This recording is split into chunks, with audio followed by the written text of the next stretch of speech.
Sup everyone, Ryu here for the Yu-Gi-Oh! Welcome to your Friday video. Let's talk. You guys gave this series a chance. You're the reason it's still going. Thank you so much. This week is going to be a little bit different like last week. There was so much stuff that happened last week, but I was at New York Comic Con, my little mini vacation where I wasn't really focusing on anything, but just taking a mental, trip down excitement lane. Let's put it down that way. Yeah, that sounds good. And so what happened is there was about 15 cards revealed or so, and tonight we're going to compile everything that's not called Spiral into this video. I said on Monday I wanted to save it for Let's Talk so it gives me something to talk about, and we're going to do it tonight. So let's get it underway, shall we? I'm going to share my thoughts about these. So I haven't talked about it on the channel yet, so it's a good one. So, Greedy Venom Fusion Dragon was revealed, and this is from, if I'm not mistaken, either Raging Tempest or Fusion Enforcers. It's one of those things. But, here we go. It is a level 10 Dark Dragon type fusion effect monster with 3,300 attack and 2,500 defense. How you summon it? Well, one Predator Plant and one Dark type monster whose original level is 8 or higher. It must be fusion summoned. Once per turn, you can target one face-up monster on the field. Its attack becomes 0. Also, its effects are negated. These changes last until the end of this turn. That's pretty nifty, because not only does it drop it to 0, which means you're pretty much guaranteed, free 3,300 damage, but it negates the monster's effects. So if it's something like Utopia Lightning, yeah, you see how that works. If this card is destroyed and sent to the graveyard, destroy as many monsters on the field as possible, minimum 1. Then you could banish one level 8 or higher dark type monster other than this card from your graveyard and special summon this card from your graveyard. Considering you pretty much had to give up 3 cards to make this polarization, 2 cards to use to summon it, yeah, that kind of makes it worth it to bring it back and go for the 0 effect again if it triggers on that, does it? It's a once per turn effect, so yeah, you can actually trigger that again. That's pretty damn nifty. Then we have Alistair the Edo Summoner. It's a level 4 Dark Spellcaster type effect monster, 1,000 attack, 1,800 defense, and during either player's turn you can send this card from your hand to the graveyard, then target one fusion monster you control for the rest of the turn. It gains 1,000 attack and defense. That's pretty nifty, because if you combine it with the other card we just talked about, that's 4,300 points of damage, and since that card can bring itself back and it's a once per turn effect, you can end the game pretty quick. If this card is normal summon or flip face up, you can activate this effect. Add one Summoning Magician from your deck to your hand. And yes, I believe there's going to be a Summoning Magician at some point in this video that we'll be talking about, hopefully. Then we have the Elden Beast, which is a level 5 Wind type Warrior type fusion effect monster that requires the Summoner that we just talked about and one Wind monster, and it's got 2,200 attack and 2,400 defense. If there's pictures, I'll put pictures. Once per turn during either player's turn, you can target one face-up monster on the field and change to face down. A little underwhelming, but it's a Book of Moon, so do what you will with it. It's nifty. Then we have the Summoning Summoning Magic, which is a normal spell card. You can only use the second effect of this Elden Summoning Magic once per turn. Fusion summon one fusion monster from your extra deck, using monsters from your hand as fusion material monsters. In summoning a Elden Beast fusion monster this way, you can also banish monsters from your field, your graveyard, and or your opponent's graveyard as fusion material. That's also really nifty. You can do it in your opponent's. If this card is in your graveyard, you target one of your banished copies of Alistair the Elden Summoner. Shuffle this card from your graveyard into your deck, and if you do, add that monster to your hand. That's pretty nifty. Recycling. And the fact that you can fuse from your opponent's graveyard utilizing their monsters disrupts their graveyard setup. If they're going to play something like Blue Eyes, if there was a fusion that could utilize that, it's disgusting. In short, think about it this way. If my opponent is playing the same deck as I am, a well-timed freaking banish out for this fusion card could easily win the game. Easily. But I'm getting ahead of myself. Then we have Elston the Elden Beast, which is a level 10 light fairy type fusion effect monster with 3,200 attack and 4,000 defense. Jeez. One Elden Beast and one monster that was special summoned from the extra deck. Yeah, I can think of 20 decks that are going to have one in the graveyard that I would love to banish out and just use it. So while this card is in a monster zone, this card is also treated as the following: Dark, Earth, Water, Fire, and Wind. So it's all 6 attributes of Yu-Gi-Oh! So every attribute. Hey, remember that elemental card? This is just a side note. Remember that elemental trap card that says you need fire, light, what is it? Fire, light, water. No, it's water, fire, wind, and earth. And if you tribute them, you get to do stuff. This card makes it 10 times easier to do that stuff. So get your old copies of those cards, put it down in the comment section if you remember that card, and it's pretty nifty. But once per turn during either player's turn, you can target one Eidolon monster you control or in your graveyard, banish that monster. If you do, banish all monsters your opponent controls with the same attribute as that monster. Damn, that is nuts. Eldon is a Greek term that has been used in popular media recently to describe the sort of summoning we are seeing here. Okay, so that makes a lot of sense, and there are photos that you guys will be seeing, and they are from the Fusion Enforcers. That's pretty interesting. To me, they're kind of a cross between like Ritual Beasts, you know, the style of Ritual Beasts, and I guess Shadows. When Shadows first came out, and we were looking at them like, oh my god, super polymerization, so busted with them. But these guys, I don't really know. Maybe they'll be getting more support. Maybe there's still more. Again, I haven't really looked at any of this. All right, the next 2 cards, if I'm not mistaken, one of them is a Blackluster Soldier base card, and the other is a Cardian. So the Cardian is card retrieval is a normal spell card. You can target one flower Cardian monster in your graveyard, add it back to your hand, then you can special summon one flower Cardian monster from your hand, ignoring its summoning conditions. Hey, it's free summoning and you're getting it back from the graveyard, so it's not that hard to get it in the graveyard, and this is good for bringing out those synchros. If this card is sent to the graveyard by an effect of a flower Cardian monster, you can look at the top 5 cards of your deck, and then you can add one of the spell or the trap that were revealed. I can never pronounce the word that starts with an E, because I don't know why. It just doesn't click with my brain. But you can look at the 5, and then take one of the spells and traps to your hand, return the other card to the top of your deck in any order. Now, if you've ever played Cardians or watched Cardians been played, I know I still have to do it on the channel. This is extremely good support for them, because either which way this card is going to trigger, whether if I have it in my hand to utilize it to bring back something back, or whether it gets sent to the graveyard, it's got pretty much the Sylvan Syndrome, but 10 times better. 10 times better. I'm sorry to say that, but then we have Universal Beginning. The Beginning. It's a normal trap card, and you can only activate one of these per turn. Reveal 3 warrior-type monsters from your deck, including one Blackluster Soldier monster or Gaia the Fierce Knight monster, and your opponent chooses one of them at random. And if it is a Blackluster Soldier monster or a Gaia the Fierce Knight monster, you can add it to your hand and send the other cards to the graveyard. If it isn't, send all of them to the graveyard. It's pretty straightforward. This is opening the door. Now, again, it's opening the door for BLS for the Chaos version, but the problem is, and I'm going to say this lightly, is Japan has 2 Blackluster Soldiers and Warrior Beginning. We only have 1. So it's a lot harder to make use of this card if you're a TCG player. It's a lot easier if you're an OCG player. I should have also mentioned, but I think you guys probably already realized because you have the finalized video, this video is extremely long. Now, Raging Tempest stuff. New Shiranui level 10 Synchro Monster. 3,500 attack. 0 defense. Kind of was going to happen that way.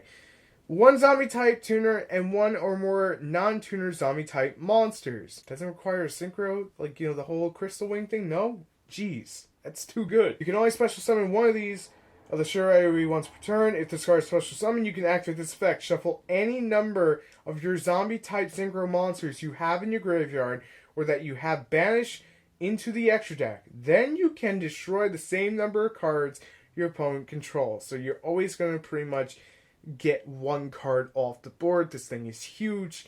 It's not hard to really pull it off because the deck is sort of like Dragoonies, but can utilize the graveyard for special summoning back. When I say that, pretty much think Mizuki. That's where my brain was going. I probably just phrased it terribly. If a zombie-type monster you control would be destroyed by battle or card effect, you can banish 1 Shiranui monster from your graveyard instead. This is extremely good because it will trigger off their effects. That's what I meant to say. Then we get to the Void Madness. Now, I'll be honest, I have not looked at this card. All I know is it's Infernoid support because I've seen the image, I didn't read it, and I'm going to now. So, send one Void Spell or Trap from your hand or that you have face up to the graveyard. Oh my good lord. Special summon up to 3 Infernoid monsters whose levels equal 8 from your deck, ignoring their summoning conditions. Oh my. I can instantly think about how good this card is and how quick it makes the deck. Decatron is definitely one of those targets you want, because Decatron gets you more milling, which sets up the deck even more. Which means this is like a one-card Cyphering Lord Omega, because you could pretty much just put the Cyphering Lord Omega materials on the board, use Decatron, mill stuff, make freaking Cyphering Lord Omega, have another Inferno around the board, and God, it's just so good. This is good support. This is the kind of support that we need for decks like this, seriously. Now, given it's a trap card, it's inherently slow, but that won't matter when you get something like Cyphering Lord Omega so easily. It opens the door for Infernoids to get that much better. Yeah, I'm kind of hyped. Here comes another Raging Tempest spoiler. This is All-Consuming Glutton. It's a level 1 Dark Fiend type special summon effect monster.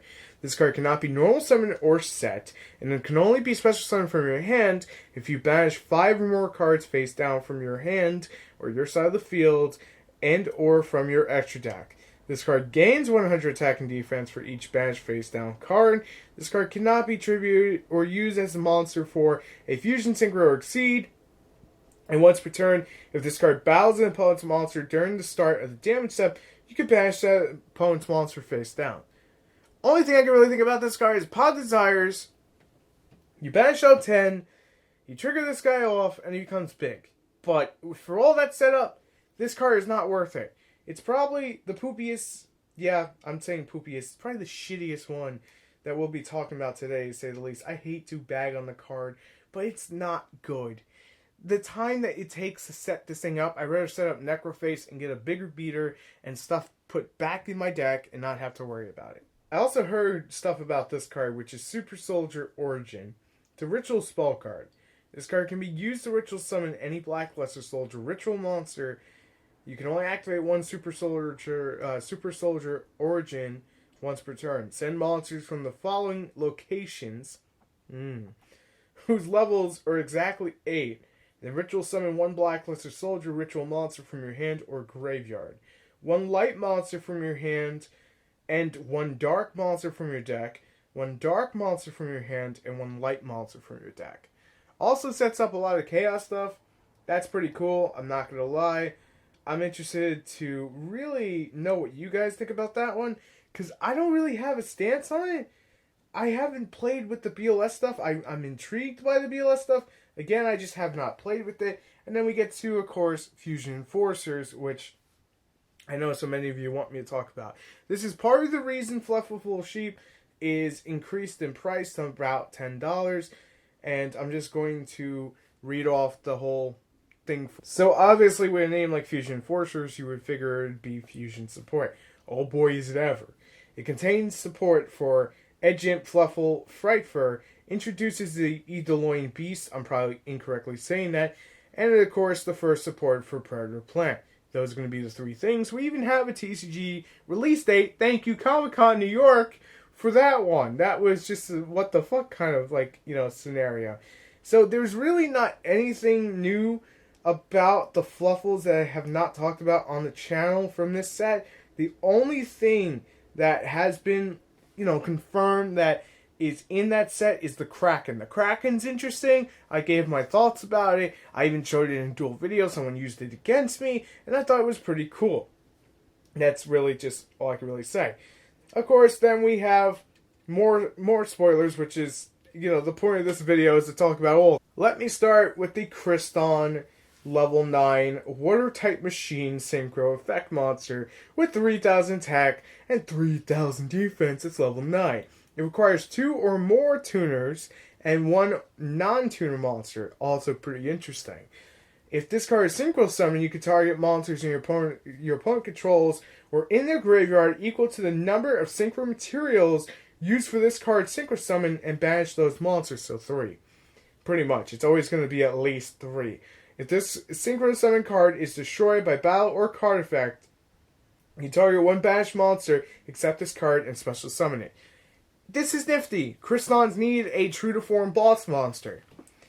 Now, I'm probably going to sound like I'm hating, but I did say Spyros were pretty much underwhelming because it didn't really feel like they had that Dark Destroyer card, something that's going to constantly come out and change the state of the game. Spyro Super Agent currently is their main boss, yes, but it's still underwhelming when you had Konami just hyping the deck up so hard to the point that it sounded like they were going to break it.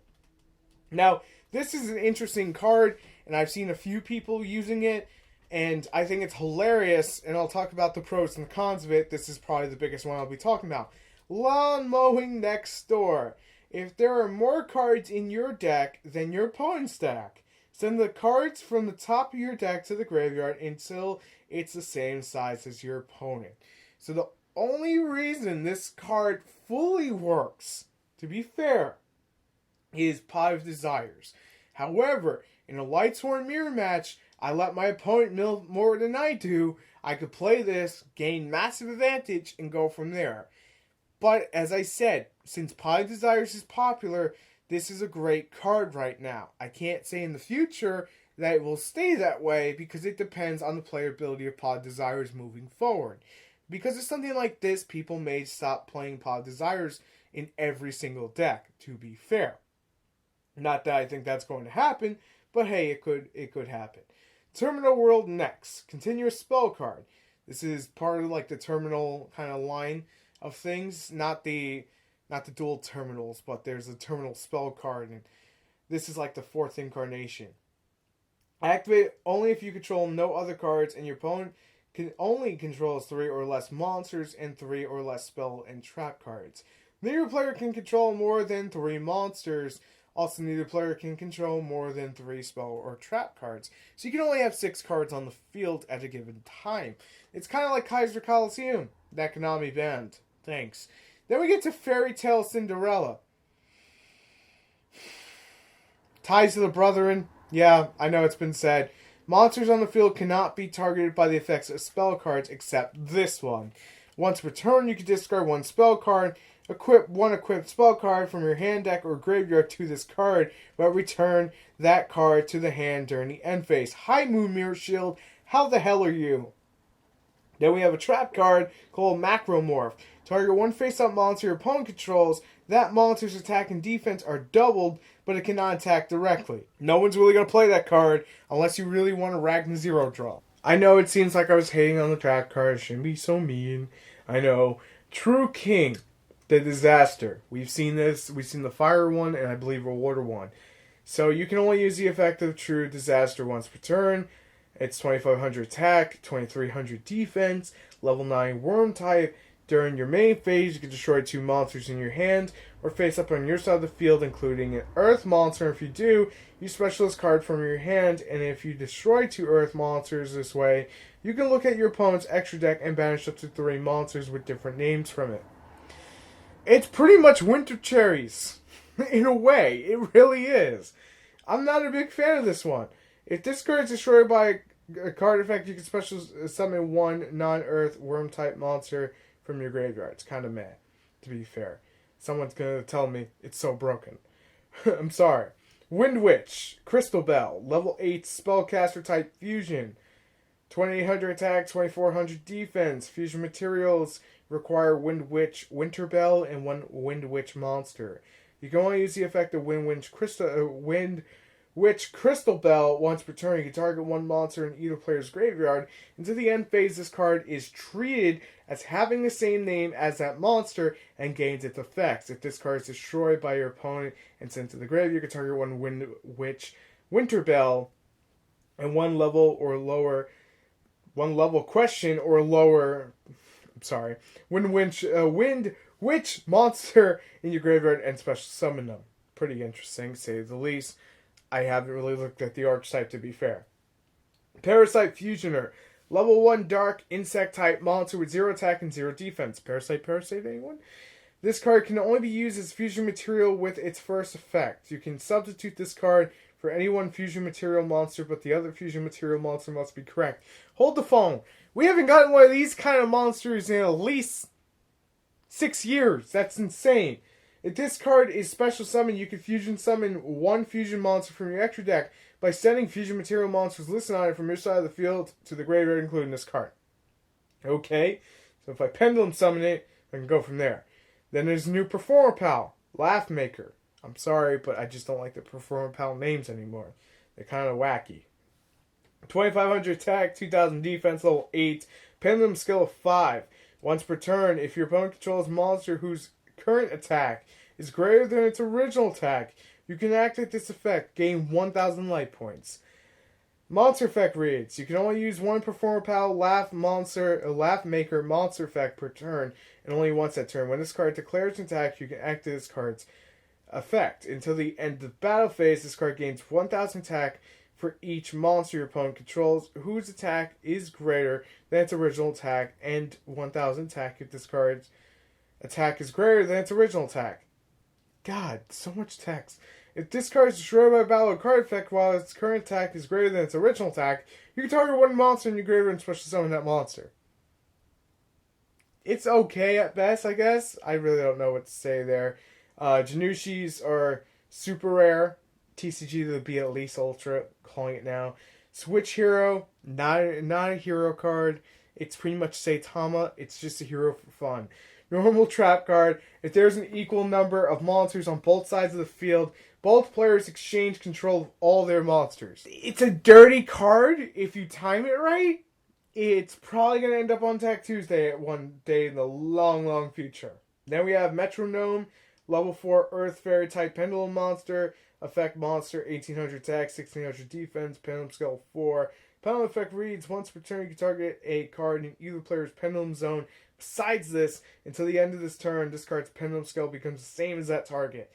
And monster effect reads: if you have 2 cards in your Pendulum zone with the same Pendulum scale, this card gains 100 attack and defense times the scale. If this card inflicts damage to your opponent due to a direct attack, destroy all cards in all Pendulum zones.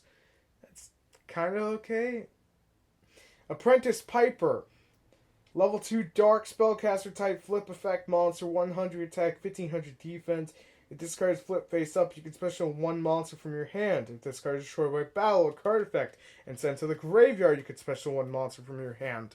I don't know why you would want to waste the summon of a card to summon this just to summon another card. It seems kind of pointless in my opinion. Then there's a E-Spirit Bird, Legendary Dove, level 4 Wind, Beast effect monster spirit, 1,000 attack, 1,800 defense, cannot be special summoned. Once per turn, you can target one spirit monster in the field, return that monster to the hand. Once per turn, during the end phase, if this card was normal summon or flip summon face up, you can return it to the hand. Then we have Flower, Cardian, Cherry Blossom with Curtain. I don't make these names. Level 3 Dark Warrior type special summon effect monster, cannot be normal summon or set. Must be special summoned by its own effect. Reveal this card from your hand, draw a card, and reveal it to your opponent. If it's a Flower Cardian monster, special summon this card from your hand. If not, send this card and that card that you reveal to the graveyard. If your Flower Cardian monster battles an opponent's monster during the start of damage step until the end of damage step calculation, you can discard this card that's battling with a Flower Cardian monster, and that monster gains 1,000. This is the deck's version of Colute. Nifty. Performer Pal Doug Daggerman. Can't believe I'm saying these names. Level 5 Earth Warrior type Pendulum effect monster. I'm sorry if I offended anyone there. It's just, I'm telling you, these Performer Pal names are so out there at times. 2,000 attack, 600 defense, skill of 2. Pendulum effect. The Pendulum effect of Performer Pal Doug Daggerman can only be used once per turn. During the main phase of this turn that this card was activated, you can target one Performer Pal monster in your graveyard, add that monster to your hand. That's pretty nifty. And then monster effect reads: you can only use the monster effect of Performer Pal Doug Daggerman Daggerman once per turn. During the main phase of your turn that this card was penal summoned, you can send one Perform Pal monster from your hand to the graveyard to draw one card. Then we have Bewitching Wind. Target one